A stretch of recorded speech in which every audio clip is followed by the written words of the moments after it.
Hello friends, मैं हूँ निशा और आज हम बात करने वाले हैं हिंदी वर्णमाला में स्वरों का वर्गीकरण। तो आप इस वीडियो के अंत तक हमारे साथ बने रहिए। आइए स्टार्ट करते हैं वीडियो।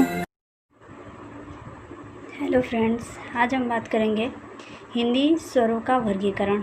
इसके पहले वीडियो में हमने बताया था हिंदी व्यंजन वर्णों का वर्गीकरण और इसमें अब हम पढ़ेंगे हिंदी स्वरों का वर्गीकरण। तो अगर आपने व्यंजन वर्णों का वर्गीकरण नहीं देखा है तो आप इस डिस्क्रिप्शन में उसका लिंक हमने दे रखा है, आप उसको क्लिक करिएगा और उसको पहले देखिएगा, उसके बाद ही ये वाला समझ में आएगा। तो प्लीज़ उसको पहले आप देख लीजिएगा। तो आइए शुरू करते हैं इस वीडियो को कि हिंदी स्वरों का वर्गीकरण। हिंदी स्वरों का वर्गीकरण उच्चारण की दृष्टि से 3 भागों में किया गया है। पहला तो है जीभ का वह भाग जो उच्चारण में भाग लेता है, ठीक। और दूसरा है मुख की मात्रा खुलना और बंद होना, अथवा मुख की वह मात्रा जिस मात्रा में मुख खुलता है और बंद होता है, उसके आधार पे जो है कि स्वरों का वर्गीकरण किया गया है। और तीसरा है होठों की गोलाकार और अगोलाकार स्थिति। तो ये 2 प्रकार का है, वृत्तमुखी और वृत्तमुखी। तो सबसे पहले हम देखेंगे कि जीभ का वह भाग जो उच्चारण में भाग लेता हो। तो जीभ का तीनों भाग जो है कि उच्चारण में भाग लेता है, जो है कि अग्र भाग, मध्य भाग और पश्च भाग। तो अग्र भाग में जो है कि जीभ के अगले भाग से इसका मतलब है, और मध्य का मतलब जो है कि जीभ के बीच का भाग, और पश्च का मतलब होता है जीभ के पिछले भाग से होता है। तो अग्र भाग से जिसका भी उच्चारण होता है उसे अग्र स्वर भी कहा गया है, ठीक। तो इसका परिभाषा क्या हो जाएगा कि जैसे जिन स्वरों के उच्चारण में जीभ का अगला भाग जो है कि ऊपर नीचे उठता है वह अग्र स्वर कहे जाते हैं। और ये 4 होते हैं, इनकी संख्या 4 होती है। ये है ई, ये हर्ष और दीर्घ दोनों, ए और ए। और उसके बाद ये मध्य। तो मध्य से हो जाता है बीच का हिस्सा जो होता है, जीभ के बीच का हिस्सा जिसके उच्चारण में भाग लेता है उसे मध्य स्वर कहते हैं। जैसे हिंदी में अस्वर केंद्रित स्वर है, अर्थात यह सभी व्यंजन ध्वनियों में मिला होता है। इसके बिना व्यंजन ध्वनियों का उच्चारण संभव नहीं है। और इसके उच्चारण में जीभ का मध्य भाग थोड़ा सा ऊपर उठता है, तो मध्य स्वर हो जाएगा अ जो है वो मध्य स्वर होता है। अब देखते हैं हम पश्च स्वर, यानी पश्च भाग जिसमें जीभ का पिछला भाग जो है कि भाग लेता है, तो उसको हम पश्च स्वर कहेंगे। तो पश्च स्वर कौन से होते हैं? जिन स्वरों के उच्चारण में जीभ का पिछला भाग जो है कि सामान्यतः स्थिति में ऊपर उठता है वह पश्च स्वर कहे जाते हैं। जैसे आ हो गया, आ, ऊ, ये हर्ष और दीर्घ दोनों हैं, ऊ, ओ, औ और आ, इसको आ बोलेंगे, आ। यह हिंदी वर्णमाला में जो है कि वैसे ये आगत स्वर कहा जाता है। इसको हम आगे बताएंगे। अब हम देखते हैं मुख की मात्रा खुलना और बंद होना। तो मुख की मात्रा जैसे जितनी मात्रा में खुलता है और बंद होता है, तो किस मात्रा में खुलता है। तो पहला हम देखेंगे समृद्ध। समृद्ध का मतलब होता है क्लोज, इसको क्लोज भी कहते हैं। जैसे जिन स्वरों के उच्चारण में मुख सबसे कम खुलता है, जैसे ई, इसे मुख बहुत कम खुलता है, ई, ऊ। इसके उच्चारण में जो है कि मुख बहुत कम खुलता है, ये उससे हम समृद्ध ध्वनि कहेंगे। और अब देखते हैं अर्ध समृद्ध, यानी हाफ क्लोज। इसका मतलब है कि यह समृद्ध स्थिति से कुछ अधिक खुलता है इसमें मुँह, इससे कुछ अधिक इसमें थोड़ा सा मुँह खुलता है, तो उसे हम अर्धसमृद्ध यानी हाफ क्लोज ध्वनि कहेंगे। और ये होता है, यहाँ ये देख रहे हैं दीर्घ ई है और दीर्घ ऊ है, तो यहाँ पे ह्रस्व ई हो जाएगा और ह्रस्व ऊ हो जाएगा। अब देखते हैं विवृत। विवृत का मतलब होता है ओपन। तो जिन स्वरों के उच्चारण में मुख सबसे अधिक खुलता है, जैसे आ,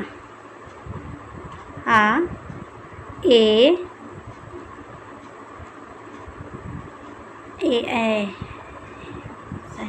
आ, ए और औ। इसकी संख्या 3 होती है, आ, ए, औ। इसमें मुख जो है कि सबसे ज़्यादा खुलता है। और वहीं देख लेते हैं अर्धविवृत, तो हाफ ओपन। इसका मतलब ऐसे ही समझ में आ जा रहा है कि यह विवृत की तुलना में थोड़ा कम खुलता है। इसमें मुख जो है कि विवृत की तुलना में थोड़ा कम खुलता है। और इसमें कौन कौन सी ध्वनियाँ आती हैं, तो इसमें आता है ए, ओ और आ, ये हाँ ध्वनि आती है। और अब देखते हैं ओठों की गोलाकार और अगोलाकार स्थिति, ये क्या होता है। तो इसके आधार पे भी 2 भागों में बांटा गया है। देखिए, अवृत्तमुखी या हम इसको कह सकते हैं अवृत्ताकार। तो इसमें जैसे बोलते हैं हम, किसी शब्द का अगर उच्चारण करते हैं, किसी वर्ण का अगर हम उच्चारण करते हैं, तो इसमें कैसे होंठ जो है कि गोल होते हैं या फिर थोड़ा चौड़े होते हैं, तो उसके आधार पे इसको बांटा गया है। उसके आधार पे इसको अवृत्तमुखी और वृत्तमुखी कहा गया है। तो सबसे पहले हम देखेंगे अवृत्तमुखी कि अवृत्तमुखी क्या है। तो जिन स्वरों के उच्चारण में होंठ गोल वृत्ताकार न होकर फैले से रहते हैं, होंठ जो है कि थोड़ा फैला होता है, वो अवृत्तमुखी कहलाता है। और अवृत्तमुखी ध्वनियाँ कौन कौन सी हैं, तो ये हो जाता है अ, आ, ई, ए और ऐ। तो ये अवृत्तमुखी ध्वनि है। और वहीं पे देख लेंगे वृत्तमुखी ध्वनियाँ क्या होती हैं। तो जिन स्वरों के उच्चारण में होंठ गोल वृत्ताकार हो जाता है, जिसको बोलने में होंठ जो है कि गोलाई में हो जाता है, तो उसे वृत्तमुखी कहते हैं। इसे जो है कि आप उच्चारण करते हुए महसूस कर सकते हैं आप, जैसे ऊ, ओ, ये ह्रस्व और दीर्घ दोनों, ऊ, ओ और औ और आ। इसको बता दें, ये आगत स्वर ध्वनि है।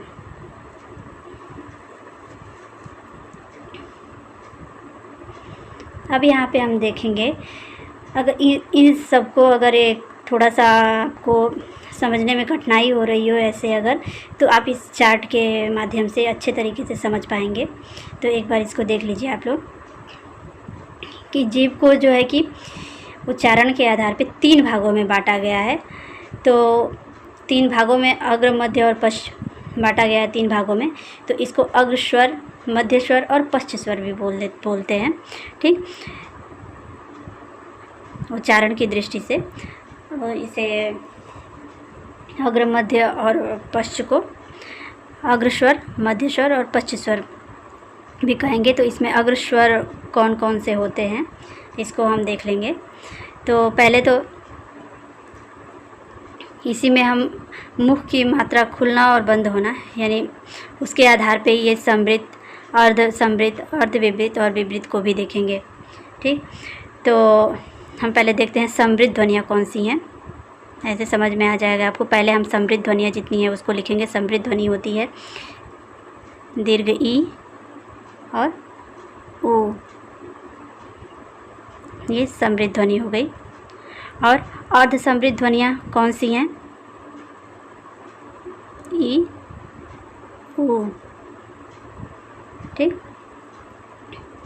इसको यहाँ कर देते हैं ई और ओ। और उसके बाद अर्धविपरीत ध्वनि कौन सी है? ए, ओ और आ। ठीक। और अब विपरीत ध्वनि कौन कौन सी है? तो ए हो गया, ए और आ,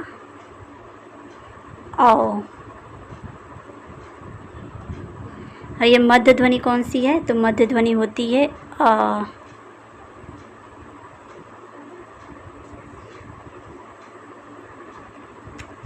तो यहाँ पे समझ पा रहे होंगे। यहाँ देखिए अग्रध्वनि कौन कौन सी हैं? तो अग्रध्वनि ई, ए और ए अग्रध्वनि हो गई। मध्य ध्वनि अ है और पश्च ध्वनि उ, ओ, आ, ओ। ठीक।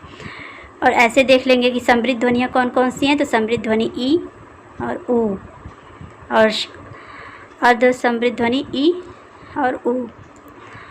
अर्ध विपरीत ध्वनि ए, ओ और आ है, और विपरीत ध्वनि ए, आ और औ है। ठीक। तो इसको आप डायग्राम को नोट डाउन कर लीजिएगा या डायग्राम बना लीजिएगा, आपको काफ़ी अच्छे से समझ में आएगा। तो यहाँ हम देखते हैं आगत स्वर कि अब आगत स्वर क्या होता है। आगत स्वर हिंदी में अंग्रेजी आदि अनेक यूरोपीय भाषाओं से अनेक शब्द आ गए हैं जो आज हिंदी के अपने बनकर रह गए हैं। अन्य भाषाओं से आने के कारण इसे आगत स्वर कहते हैं। और आगत स्वर जैसे कि अंग्रेजी में हम लिखते हैं कॉपी, जैसे अंग्रेजी में हम कॉपी लिखते हैं, कॉपी। डॉक्टर लिखते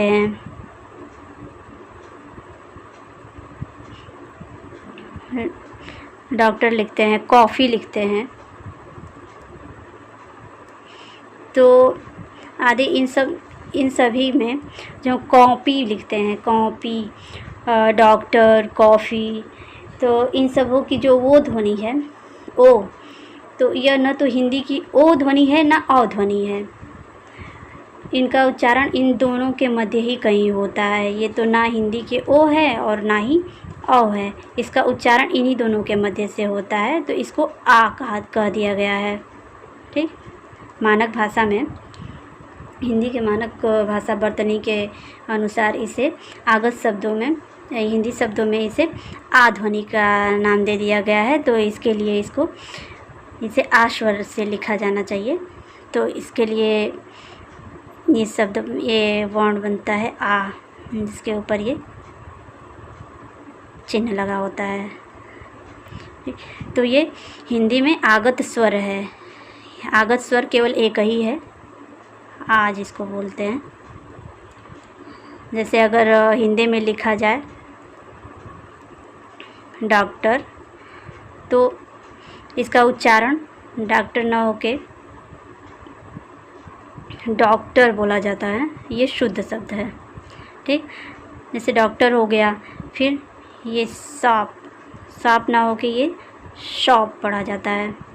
ठीक। आदि ऐसी अनेक ऐसे शब्द बन जाते हैं। तो फिर आगे हम देखते हैं, जैसे ये आगत स्वर हुआ, उसी तरह आगत व्यंजन भी है। तो आगत व्यंजन भी हिंदी में 5 हैं, जो कि ऐसे ही अनेक भाषाओं से, जैसे अरबी, फ़ारसी, अंग्रेजी आदि अनेक यूरोपीय भाषाओं से जो है कि कुछ शब्द जो आ गए हैं वो, और हिंदी में उसका प्रयोग भी होता है, तो उसे हम आगत स्वर कहेंगे, आगत व्यंजन कहते हैं। इनकी संख्या 5 होती है। ये कौन कौन से हैं देखते हैं। ये क है, यहाँ बिंदी, ख, ग,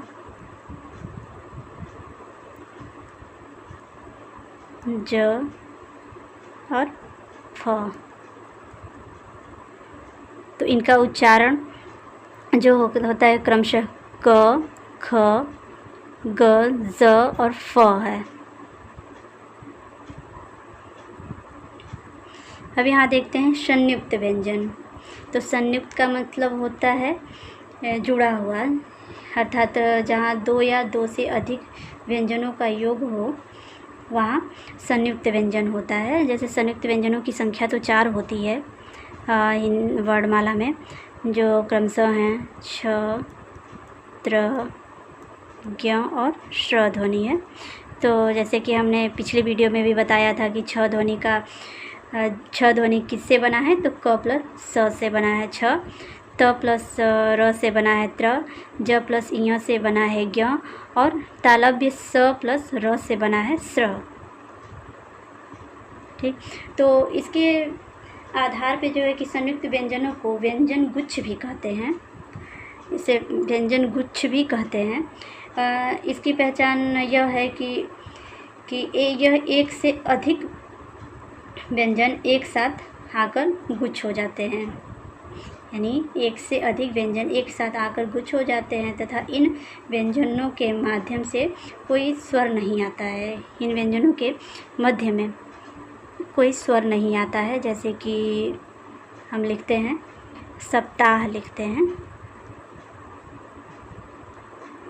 सप्ताह, तो यहाँ प है, यहाँ हलंत का मतलब होता है कि इसमें कोई स्वर वर्ण नहीं है। ठीक, प प्लस यहाँ त, ये संयुक्त हुआ है यहाँ पे, ये हो जाता है स्वप्न।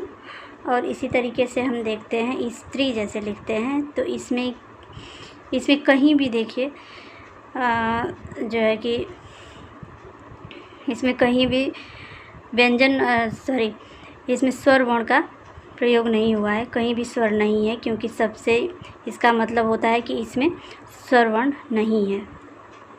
हलंत जहाँ लगा रहता है उसका मतलब है कि उसमें स्वर नहीं है। ठीक, स्त्री का देखते हैं,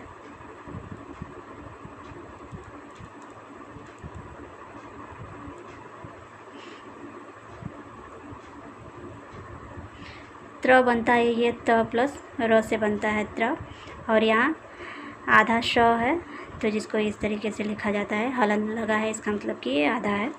ठीक है, अब देखते हैं द्वितीय व्यंजन क्या है। द्वितीय व्यंजन, तो द्वितीय व्यंजन किसे कहते हैं, जब समान व्यंजन संयुक्त होते हैं।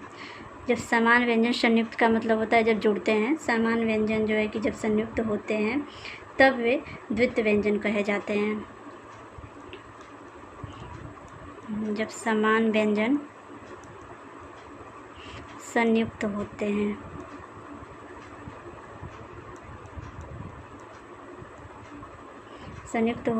तब वे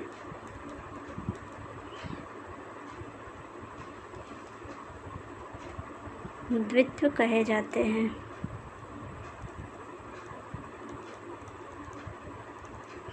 जैसे में लिखते हैं पक्का, यहाँ दोनों समान व्यंजन है, क, ये आधा क है और ये पूरा क है, पक्का। बच्चा हो गया, अड्डा हो गया, जैसे आदि ऐसे अनेक शब्द हैं।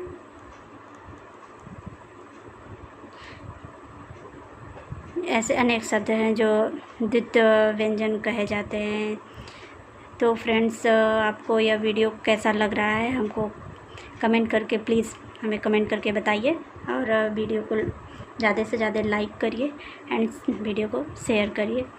तो हम इस टॉपिक के आधार पे कुछ इम्पोर्टेंट क्वेश्चन हमने इसके आधार पे बनाए हैं।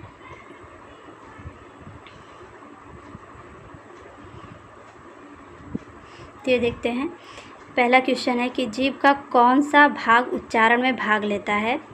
तो हमने देखा था कि जीभ के तीनों भाग उच्चारण में भाग लेते हैं। 3 पार्ट जो हैं, अग्र, मध्य और पश्च भाग जो है कि उच्चारण में भाग लेते हैं। वही हम देखते हैं। दूसरा क्वेश्चन है, समृद्ध ध्वनियाँ कौन सी हैं। तो समृद्ध ध्वनियाँ ई और ऊ, ई और ऊ समृद्ध ध्वनियाँ हैं। और अर्ध समृद्ध ध्वनियाँ कौन कौन सी हैं। तो अर्ध समृद्ध ध्वनियाँ हैं ई और ऊ। वही देखते हैं अर्ध विवृत ध्वनियाँ कौन सी हैं। तो अर्ध विवृत ध्वनियाँ जो है कि वो हो गया ए, ओ और आ। और विवृत ध्वनियाँ कौन कौन सी हैं होती हैं, विवृत ध्वनियाँ कौन सी हैं? तो विवृत ध्वनियाँ ए, आ और औ विवृत ध्वनियाँ होती हैं। वहीं देखते हैं आगस स्वर वर्ण कौन सा है? तो आगस स्वर वर्ण होता है आ। हिंदी में आगत व्यंजन वर्ण कौन कौन सा है? तो आगत व्यंजन वर्ण होता है क, ख, ग, ये ज और फ। वही देखते हैं द्वितीय व्यंजन किसे कहते हैं? तो द्वितीय व्यंजन जब समान व्यंजन संयुक्त होते हैं तब वहाँ द्वितीय व्यंजन होता है। ठीक, जब समान व्यंजन वर्ण जो होता है जब संयुक्त होते हैं, एक साथ लिखे जाते हैं, तब वे द्वितीय व्यंजन होते हैं। वही देखते हैं कि अग्रस्वर कौन कौन से होते हैं? तो अग्रस्वर ई,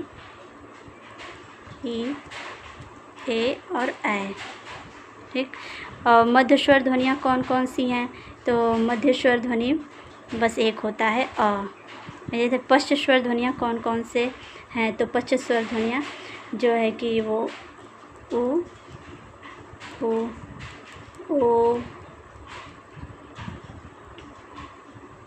आओ और ओ और ये आ जो आगत ध्वनि है। ठीक, तो फ्रेंड्स आपको ये वीडियो कैसा लगा हमें कमेंट करके बताइए, और प्लीज़ अगर मेरे चैनल पे नए हो मेरे चैनल को सब्सक्राइब करिए। आज के लिए बस इतना ही, मिलते हैं अगले वीडियो में। Thank you.